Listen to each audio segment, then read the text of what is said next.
comme législateur, je dois dire que les droits des prisonniers et des prisonnières découlent d'abord et surtout de la Constitution, c'est-à-dire de la volonté commune du peuple congolais à protéger les droits des uns et des autres. Et cette volonté-là est manifeste, très présente depuis notre indépendance. Déjà dans la loi fondamentale que les Belges avaient élaborée, je ne sais pas si vous avez déjà eu la chance d'aller regarder.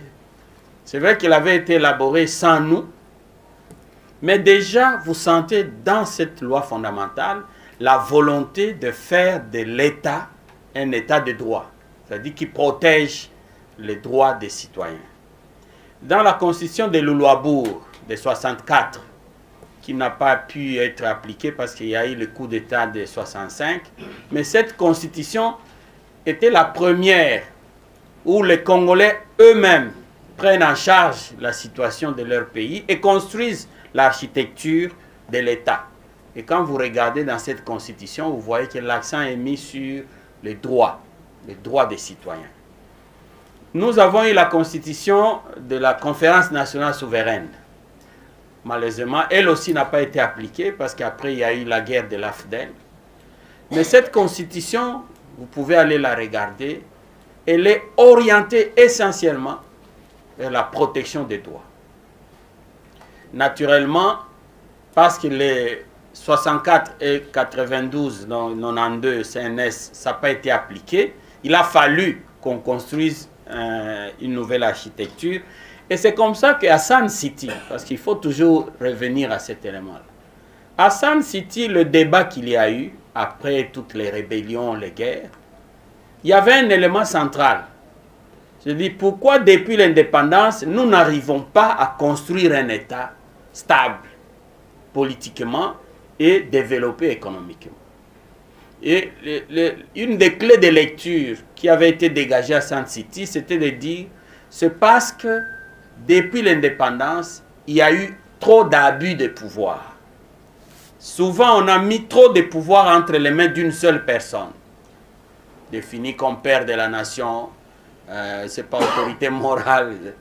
Et c'est pour ça que l'acte constitutionnel de la transition, qui avait été élaboré à Sun City, qui est au fait la souche de la constitution que nous avons adoptée en 2006, cet acte-là a essayé de faire en sorte que tout le pouvoir ne soit pas entre les mains d'une seule personne. Et même politiquement traduit par le 1+4 que vous connaissez. Et de sorte, quand on a commencé à élaborer la constitution qui a été soumise au référendum en 2005 et qui a été promulguée le 18 février 2006, allez regarder dans cette constitution, je crois que c'est le livre 2, 59 articles sont consacrés aux droits des citoyens. Je ne parle pas d'obligation, non, les droits. Les Congolais ont droit. Et même ceux qui sont en prison ont des droits. Parce que nous voulons faire en sorte que notre vie commune soit d'abord et surtout fondée sur le respect de la dignité de chacun d'entre nous, sur le respect et la protection de la vie, sur le respect et la protection des règles que nous nous donnons entre nous.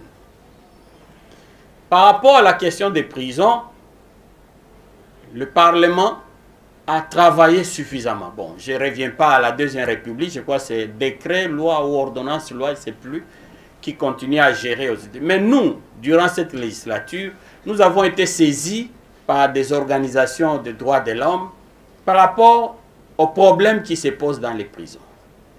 C'est surtout le surpeuplement, c'est surtout des peines qui sont exécutées sans document, sans condamnation.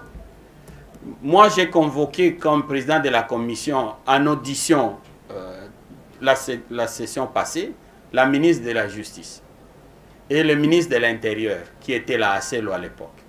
Mais le tableau que la ministre de la Justice présente, c'est dit, vous prenez Makala, presque 12 000 prisonniers. Mais sur les 12 000, il n'y a que 25% environ qui ont été condamnés. Ça veut dire, Ils sont tous prisonniers, mais les détenus vraiment condamnés, c'est à peine 2500. Tous les autres sont en instance de condamnation. Beaucoup n'ont pas de dossiers. Comment expliquer qu'on ait autant de Congolais privés de leurs droits illégalement? On a fait des analyses. Il y a évidemment un vide juridique, mais il y a aussi des pratiques de corruption, tout ça.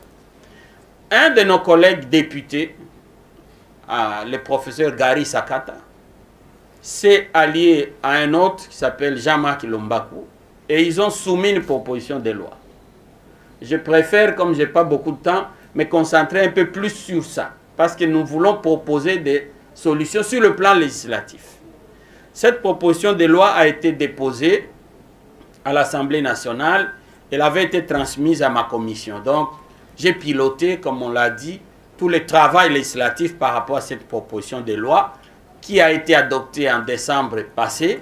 Et nous l'avons transmise au Sénat. Et le Sénat vient de l'adopter durant cette session ici. Il reste maintenant que nous fassions une commission mixte paritaire, Sénat et Assemblée nationale, pour harmoniser les petites divergences. Mais mon collègue du Sénat, l'honorable Bakomito, il m'a dit qu'il n'y avait pas de grands changements. Qu'est-ce qui est dit là-dedans? La priorité, nous l'avons placée sur, d'abord, mettre fin à la dualité des administrations. Donc, il y a une administration des prisons militaires, une administration des prisons des civils. Avec tout ce qu'il y a comme méli-mélo, c'est que vous entrez dans des prisons militaires, vous trouvez des civils. Vous entrez dans des prisons civiles, vous trouvez parfois des militaires. On va créer un service public qui va s'appeler Direction générale de services pénitentiaires. La loi prévoit ça avec, dans la loi, il est dit, le Premier ministre doit prendre un décret pour créer officiellement ces services. Mais là-dedans, nous voulons différencier les lieux de détention. Qu'est-ce qu'on appelle une prison? Ce n'est pas tout cachot qu'on appelle prison. Les prisons sont à la charge de l'État central, du gouvernement central. Mais les prisons doivent être aussi différenciées.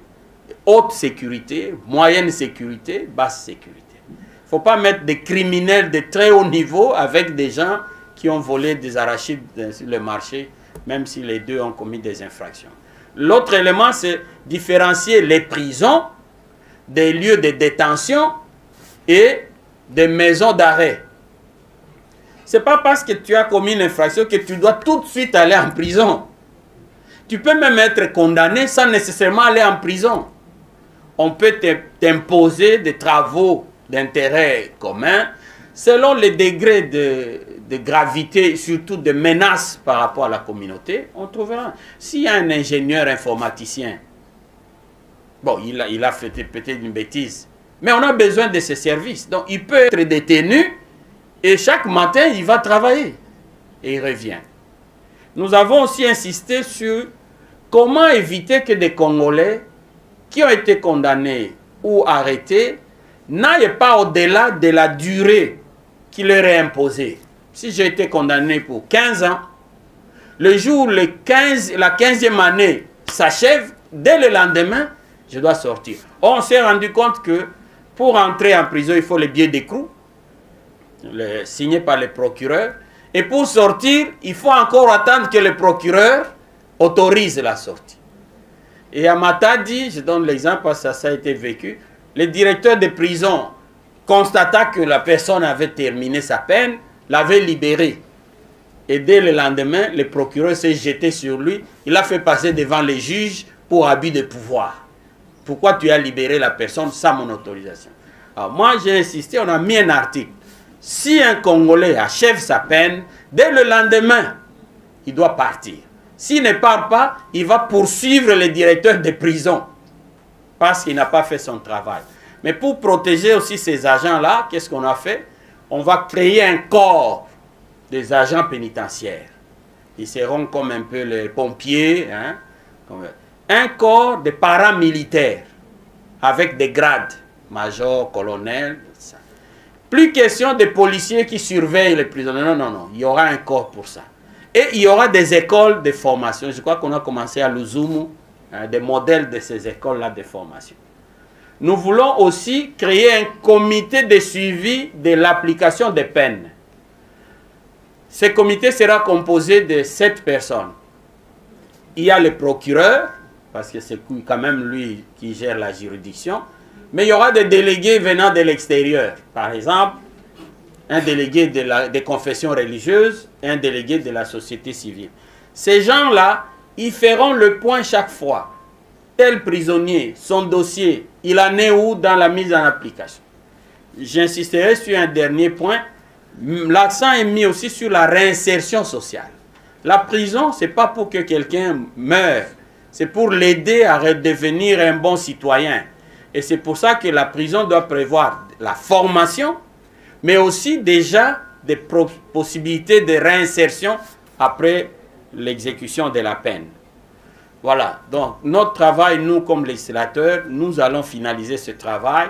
Comme je l'ai dit, la loi a été adoptée par les 2 chambres, il reste qu'on harmonise et dès que nous aurons fait l'harmonisation, nous l'enverrons au président de la République pour promulgation.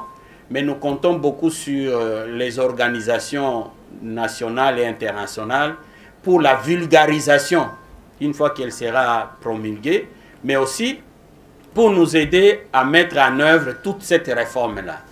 Je termine en remerciant beaucoup l'unité d'appui de la MONUSCO, parce que c'est grâce à cette unité-là que ce travail a pu être fait. On a fait voyager nos agents, ils sont allés en France, on a comparé des modèles.